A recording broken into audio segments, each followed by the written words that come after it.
The silver ship drifted through space like a sleeping giant. Commander Zethka stood on the bridge of the Harmony's edge, watching stars move slowly past the main window. His blue skin had small scales that caught the light from the control panels.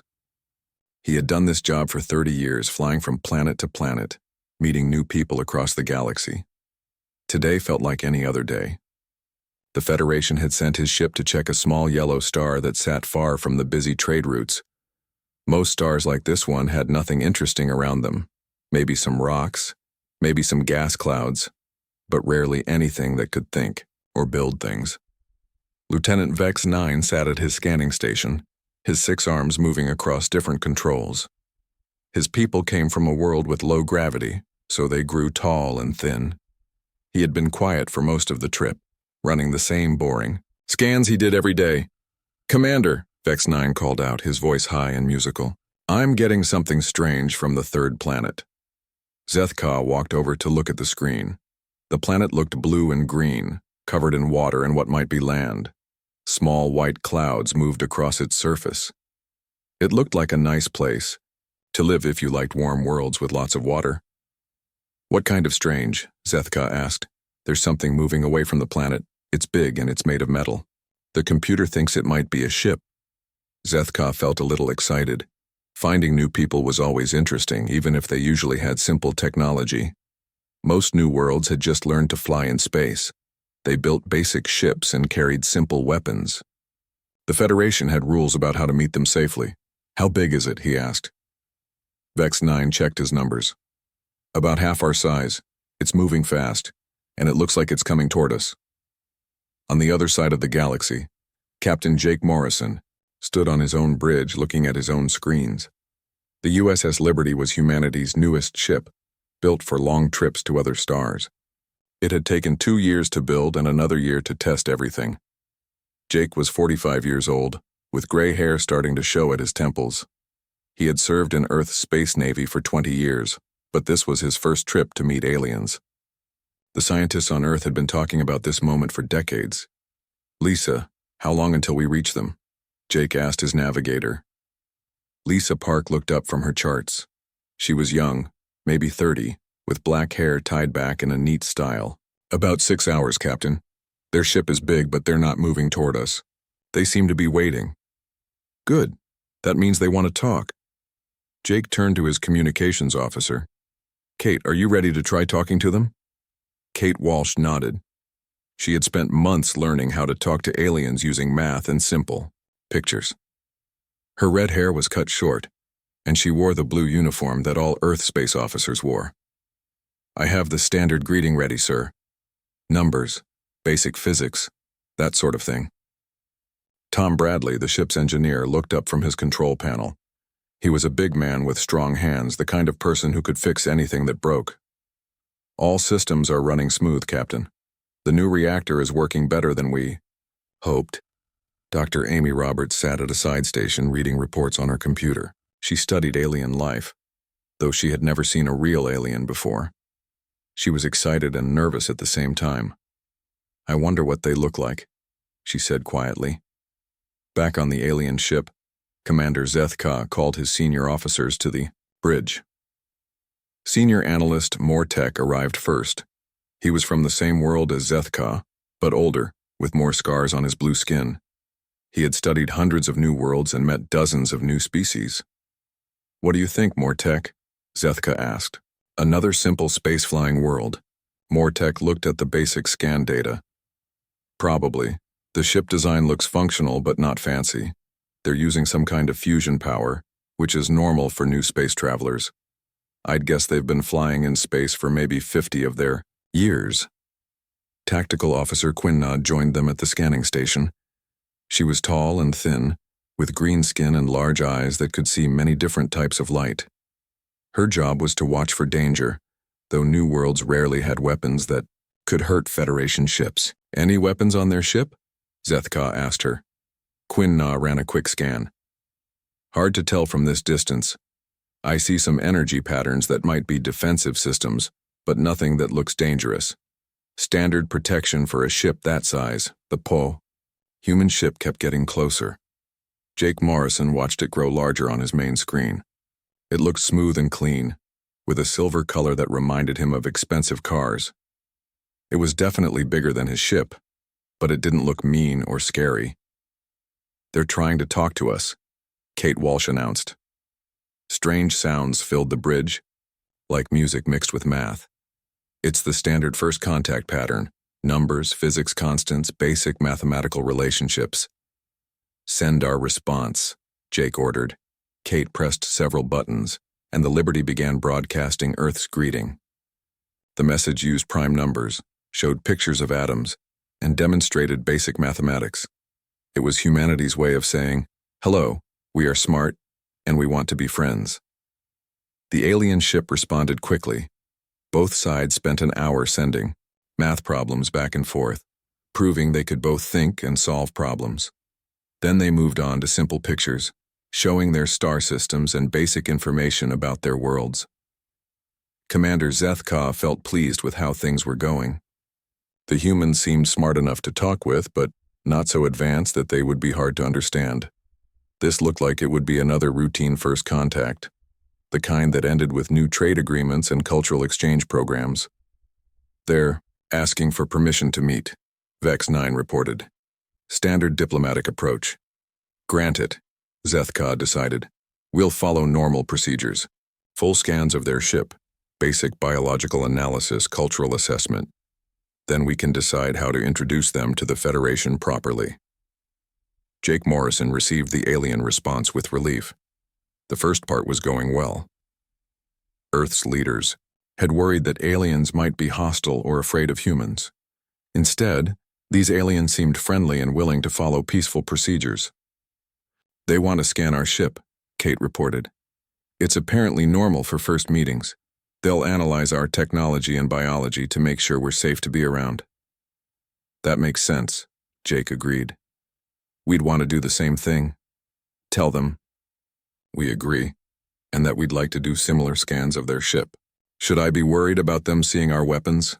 asked Ryan Clark, the ship's security chief.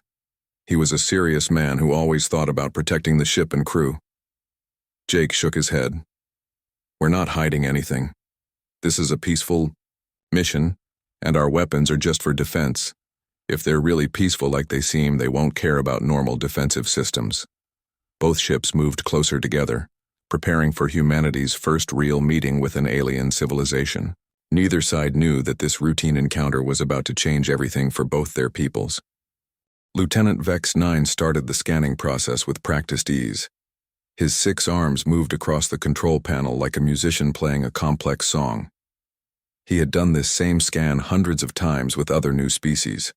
The computer would look at the ship's metal, check its power source, and count its weapons. Usually it took about an hour to learn everything they needed to know. "Beginning surface analysis," Vex 9 announced to the bridge crew. The scanning beam reached out from the Harmony's edge like an invisible hand, touching every part of the human ship. Commander Zethka stood behind him, watching the results appear on the screen. The first numbers looked normal. The human ship was made of steel and other metals, mixed together in ways that made them strong. It was good work, but nothing special.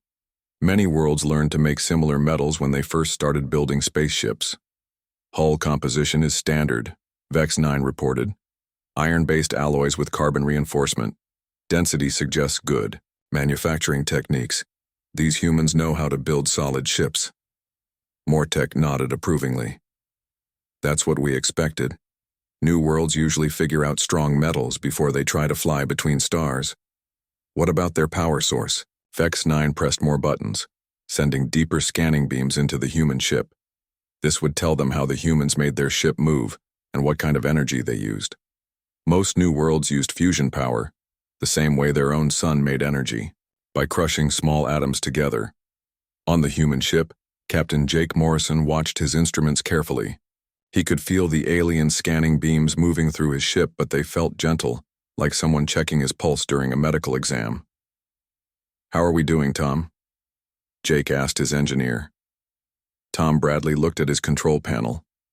All the lights were green, which meant everything was working correctly. "No problems, Captain. Their scans aren't hurting anything. The reactor is running smooth. All weapon systems are on standby and the new quantum computers are handling the power load just fine. Dr. Amy Roberts looked up from her notes. This is fascinating. I can actually feel their scanning beams when they pass over my section. It's like a warm, tingling sensation. Their technology must be incredibly precise. Kate Walsh continued talking with the aliens, sending friendly messages back and forth. They're being very polite about the whole thing. They keep asking permission before they scan each new section of our ship. Back on the alien bridge, Vex 9 was starting to frown. His scanning equipment was giving him numbers that didn't make sense. He ran the scan again, checking his instruments to make sure they were working correctly. "Commander," he said slowly, "I'm getting some unusual readings from their power section." "What kind of unusual?" Zethka asked. "Well, they're definitely using fusion power, but the energy output is much higher than it should be. According to my scans, their reactor is producing enough power to run a ship 3 times their size." Mortek walked over to look at the numbers. He had seen many different types of fusion reactors, from simple ones that barely work to advanced, designs used by the most developed Federation worlds. Maybe they're just being wasteful with their power. New civilizations often build things bigger than they need. But Vex 9 shook his head. "That's not it. Look at these readings. They're not wasting power. They're using every bit of it, but I can't figure out what they're using it for." The scanning beam went deeper into the human ship, looking at sections that were hidden behind the outer hull. This was when Vex 9 usually found the simple weapons that most new worlds carried for protection. Maybe some basic lasers, or simple missiles. Instead, his instruments started showing readings that made no sense at all. "Commander, you need to see this," Vex 9 said, his voice getting higher with worry. Zethka looked at the screen and felt confused. The numbers were all wrong. According to the scan, the human ship had multiple power sources, not just one reactor. There were energy patterns that looked like advanced shield generators, the kind that only Federation military ships used. There were also weapon signatures that the computer couldn't identify. "Run the scan again," Zethka ordered. "There must be an error." While the aliens ran their second scan, Jake Morrison was having a pleasant conversation with his senior officers. Lisa Park had calculated their exact position relative to both star systems. Kate Walsh was learning interesting things about alien mathematics by studying their communication patterns. "They seem to really like being thorough," Kate observed. "They've been scanning the same sections of our ship multiple times. Maybe they're just being extra careful."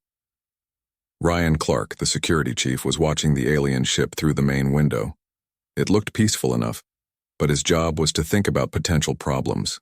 "Captain, should I be concerned that they keep scanning our weapons storage areas?" Jake shrugged. "We told them this was a peaceful mission. They probably just want to make sure we're not hiding anything dangerous. Our weapons are defensive only, and we're not planning to use them unless someone attacks us first." Dr. Amy Roberts was taking notes about everything she observed. "I think their scanning technology is more advanced than ours.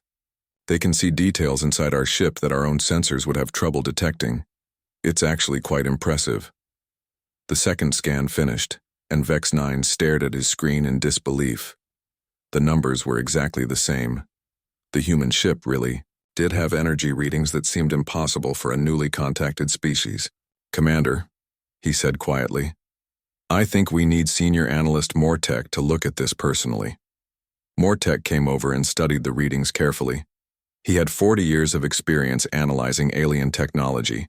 He had seen fusion reactors, plasma weapons, energy shields, and every other kind of space technology that civilized worlds developed. But these readings were confusing him. "The power output is definitely real," he said slowly.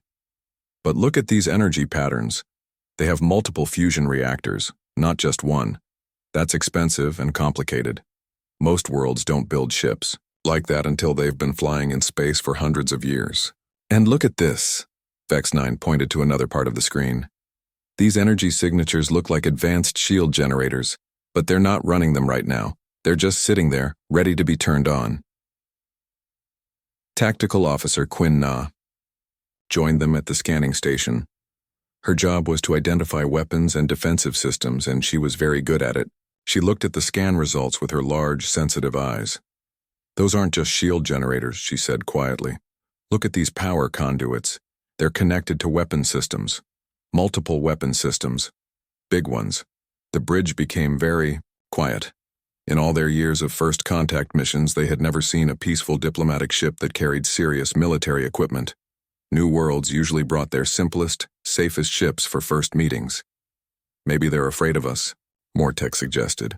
Some species are naturally cautious when they meet strangers. But Quinna was still studying the weapon signatures. Commander, these aren't simple defensive weapons. According to my scans, they have kinetic projectile systems, high-energy beam weapons, and something else that I can't identify. The computer keeps calling it an unknown energy weapon type. Commander Zethka felt a cold feeling in his stomach. In 30 years of first contact missions, he had learned to trust his instruments. If the scans said the humans had advanced weapons, then they probably did. Run a deep scan of their weapon systems, he ordered. I want to know exactly what we're dealing with. The third scanning beam was more powerful than the first two. It looked deep inside the human ship, examining every weapon, every power cable, and every piece of military equipment that the humans carried. What it found would change everything. The deep scanning beam hit the human ship like a spotlight shining into a dark room. This time, Vex 9 was looking for specific things. He wanted to know exactly what weapons the humans carried and how dangerous they might be. The computer worked harder than usual, analyzing every piece of metal and every wire inside the human vessel. What came back made Vex 9's hands shake. Commander, he whispered, staring at his screen. You need to see this right now. Commander, Zethka hurried over to the scanning station. The numbers on the screen looked like something from a nightmare. According to the deep scan, the human ship carried enough weapons to destroy a small moon. That can't be right, Zethka said, but his voice sounded weak. Senior analyst Mortek pushed between them to look at the data. His blue face turned pale when he saw the weapon readings. Run it again. There has to be a mistake. While the aliens ran their fourth scan, Captain Jake Morrison was enjoying a quiet moment on his bridge. The first meeting with aliens was going better than anyone on Earth had hoped. The aliens seemed friendly and professional, taking their time to do everything properly. They're certainly thorough, Jake said to Lisa Park. How long have they been scanning us now? Lisa checked her watch. About 3 hours, Captain. They keep going over the same areas again and again. Maybe their equipment isn't as good as it looks. Tom Bradley laughed from his engineering station. Or maybe they just can't believe how well we build our ships. The Liberty is a beautiful piece of work. Every system running perfectly, all weapons, ready if we need them, power output steady as a rock. Dr. Amy Roberts looked up from her biological notes. I think they're just being extra careful. Meeting a new species is probably as scary for them as it is for us. They want to make sure we're safe to be around. Kate Walsh had been quiet for a while, listening to the alien communications. Actually, they seemed to be getting more nervous, not less. Their radio chatter is increasing and some of their signals sound stressed. Maybe we should ask if everything is okay, Jake suggested. On the alien ship, the fourth scan confirmed their worst fears. The human vessel really did carry weapons that could threaten entire planets. Tactical Officer Quinna studied the results with growing horror. These kinetic weapons, she said slowly. They fire metal projectiles at incredible speeds. According to my calculations, each shot could punch through the hull of our ship like it was made of paper. What about their energy weapons? Commander Zethka asked. Quinna pointed to another part of the screen. Plasma cannons. Very advanced ones. They use controlled fusion reactions to create beams of superheated matter. One direct hit would melt through our shields and hull at the same time. Mortek was studying the power systems that fed these weapons. Look at how much energy they can put into each shot. These aren't defensive weapons. These are designed to destroy other ships quickly and completely. But the worst discovery was still coming. Vex 9 had found something in the human ship's storage areas that made his blood run cold. Commander, they have nuclear warheads. The bridge went completely silent. Nuclear weapons were banned in most of Federation space except during major wars. They were weapons of mass destruction, capable of wiping out entire cities or space stations. Civilized species only use them in the most desperate situations. How many? Zethka asked quietly. 12 that I can detect. Maybe more in shielded storage areas that I can't scan properly. Quinna ran the numbers through her tactical computer. Each warhead is powerful enough to destroy a Federation cruiser. All 12 could take out our entire patrol fleet. Meanwhile, on the human ship, Kate Walsh was trying to send a friendly message to the aliens. She had noticed they had stopped responding to communication attempts, and she was worried that something had gone wrong. Harmony's Edge, this is the USS Liberty. We hope your scanning procedures are going well. Please let us know if you need any assistance or if there are any technical problems we can help with. The innocent offer of help reached the alien bridge just as they were realizing the full extent of humanity's military capabilities. To the terrified aliens, it sounded like a threat. They're asking if we need help, Kate Walsh reported to Captain Morrison. Maybe their equipment is having problems. Send another message, Jake decided. Tell them we're happy to wait as long as they need. This is too important to rush. Dr. Amy Roberts had been watching the alien ship through the main window. I think I can see movement on their bridge. They seem to be having some kind of meeting. Lots of gesturing and what looks like excited discussion. Ryan Clark, the security chief, noticed something else. Captain, they've changed their position slightly. They've moved to put more distance between our ships. Probably just being cautious, Jake said. I'd do the same thing if I was meeting aliens for the first time. Back on the Federation ship, Commander Zeth Ka was having the most difficult conversation of his career. He was talking to his senior officers about what they had discovered, and none of them could believe it. Let me understand this correctly, he said slowly. The humans have brought what they call a diplomatic ship to our meeting. This diplomatic ship carries enough weapons to destroy our entire patrol group, plus nuclear warheads that could level cities. That's correct, Commander, Quinna confirmed. And they're using antimatter containment systems for routine power generation? Mortek nodded grimly. The energy readings are clear. They're somehow using controlled antimatter reactions to power their ship. What we consider experimental technology for our most advanced research stations, they're using like it's normal. Vex 9 had been running additional scans while they talked. Commander, there's more. Their computer systems are using quantum processing technology.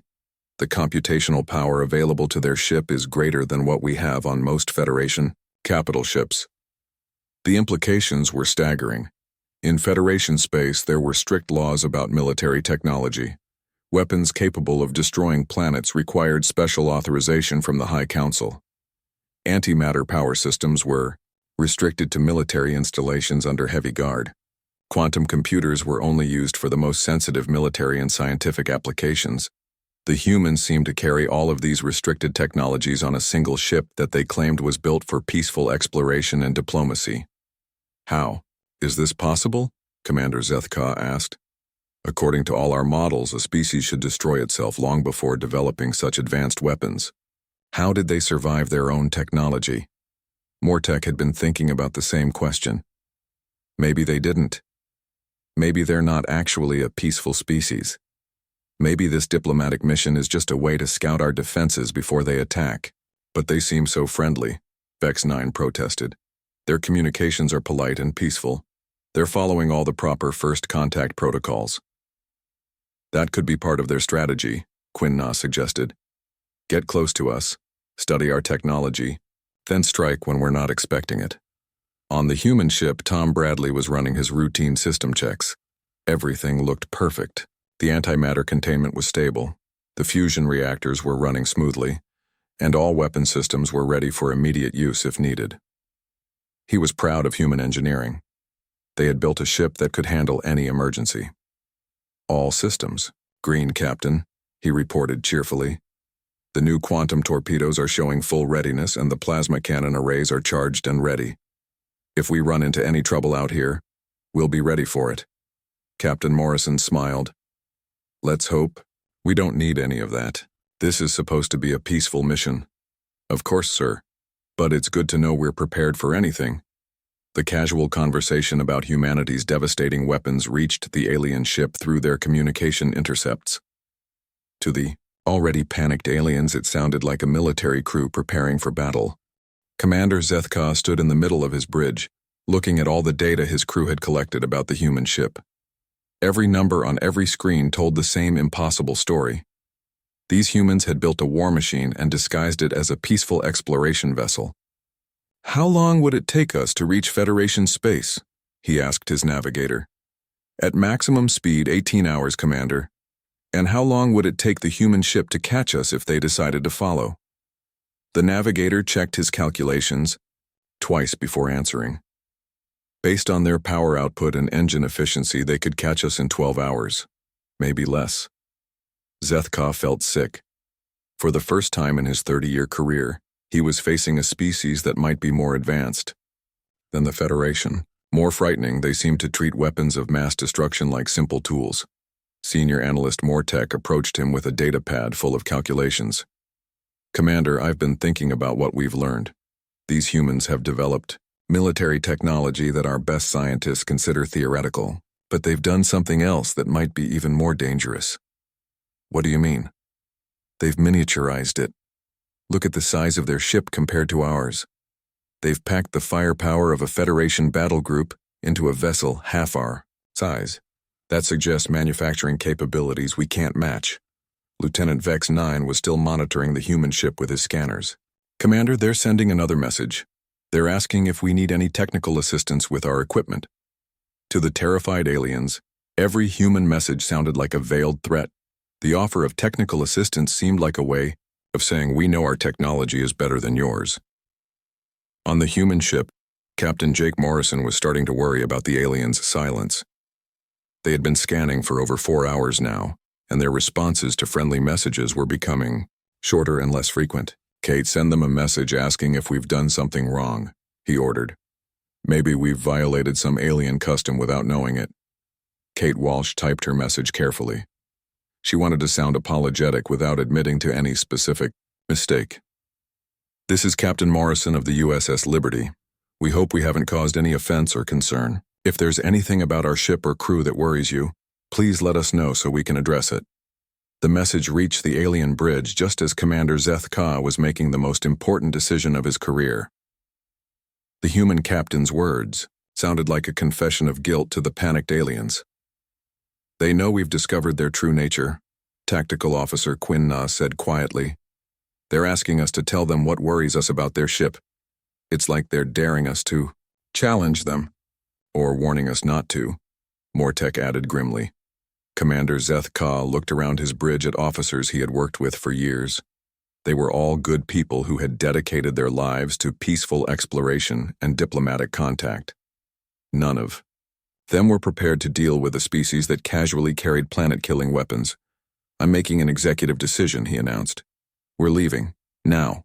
"But Commander," Vex 9 protested, "we haven't completed the first contact protocols. The Federation will want a full report." "The Federation will get a report that says humanity represents the greatest threat to galactic peace in recorded history." Zethka turned to his navigator. "Set course for Federation space, maximum speed. Send an emergency signal to High Command. Priority 1 classification." "What should I tell them?" the navigator asked. "Tell them we've found a species that has weaponized their entire civilization and survived. Tell them to prepare for war." The Harmony's edge began accelerating away from the human ship at its maximum speed. Every engine pushed to its limit, every power system straining to put distance between them and the terrifying humans. On the USS Liberty, alarms started ringing on the bridge. Lisa Park looked up from her navigation console with surprise. "Captain, the alien ship is leaving. Fast, they're accelerating at maximum burn." "What?" Jake Morrison couldn't believe it. The meeting had seemed to be going well. "Kate, are they responding to our messages?" Kate Walsh tried to contact the alien ship but got no response. "Nothing, sir. They've cut off all communication, and they're heading directly away from us at full speed." Dr. Amy Roberts watched the alien ship disappear into the distance through the main window. "That's very strange behavior. In all my research about first contact scenarios, I never read about aliens running away without explanation." Tom Bradley checked his instruments to make sure nothing was wrong with the human ship. "All our systems are working perfectly. Reactor, stable. No radiation leaks. No weapon systems activated. I can't think of anything that would scare them. Ryan Clark, the security chief, had a different thought. Captain, what if they weren't scared of us? What if they were scouts for a larger force? Maybe they got the information they wanted and now they're going back to report. Jake considered this possibility. It wasn't pleasant, but it made more sense than the aliens being afraid of a peaceful diplomatic mission. Set course for Earth. We need to report this to Fleet Command immediately. As the USS Liberty began its journey home, Captain Morrison prepared his report for Earth's leaders. He described the aliens as technologically advanced, but possibly hostile. He recommended that Earth prepare its defenses and consider building more ships like the Liberty. Meanwhile, the Harmony's Edge raced through space toward Federation territory. Commander Zethka spent the journey writing the most important report of his career. Every detail about human technology went into the classified file. Every weapon system, every power reading, every indication that humanity had somehow survived becoming the most dangerous species in the galaxy. When the alien ship reached Federation space, Zethka's report triggered the largest emergency session in the Federation's history. Representatives from hundreds of worlds gathered to hear about the human threat. The evidence was overwhelming and terrifying. According to Commander Zethka's scans, the Federation president announced, "Humanity has developed military technology that exceeds our own in every category. They carry weapons capable of destroying planets on ships they claim are built for peaceful exploration." The assembly hall filled with worried voices. Species that had lived in peace for centuries suddenly faced the possibility of war with a militaristic human empire. "What do you recommend?" asked the representative from Altair Prime. "Immediate quarantine of human space," came the response. "No contact, no trade, no communication. We establish a military perimeter around their solar system and make sure they never expand beyond it. And if they try to leave their system, then we stop them, by any means necessary." The Federation began mobilizing its largest military fleet in over 1,000 years. Ships from every member world started moving toward human space, preparing for what they believed would be the greatest war in galactic history. Back on Earth, Captain Morrison's report reached the highest levels of government. Within hours, Earth's leaders were confused by the alien behavior but decided to take no chances. If the aliens were hostile, humanity needed to be ready. "Build more ships like the Liberty," ordered Earth's Space Defense Council. "If we're going to explore the galaxy, we need vessels that can handle any situation." Engineers across Earth began working on improved designs, better weapons, stronger armor, more powerful reactors. Everything they could think of to make sure human explorers would be safe among the stars. Neither species realized they were preparing for a war that neither side wanted. The humans built better defenses because they thought the aliens were hostile. The aliens built attack fleets because they thought the humans were conquerors. And somewhere between the two species, the greatest misunderstanding in galactic history continued to grow, threatening to reshape the entire galaxy through fear, confusion, and the simple fact that humanity had always believed in being prepared for the worst.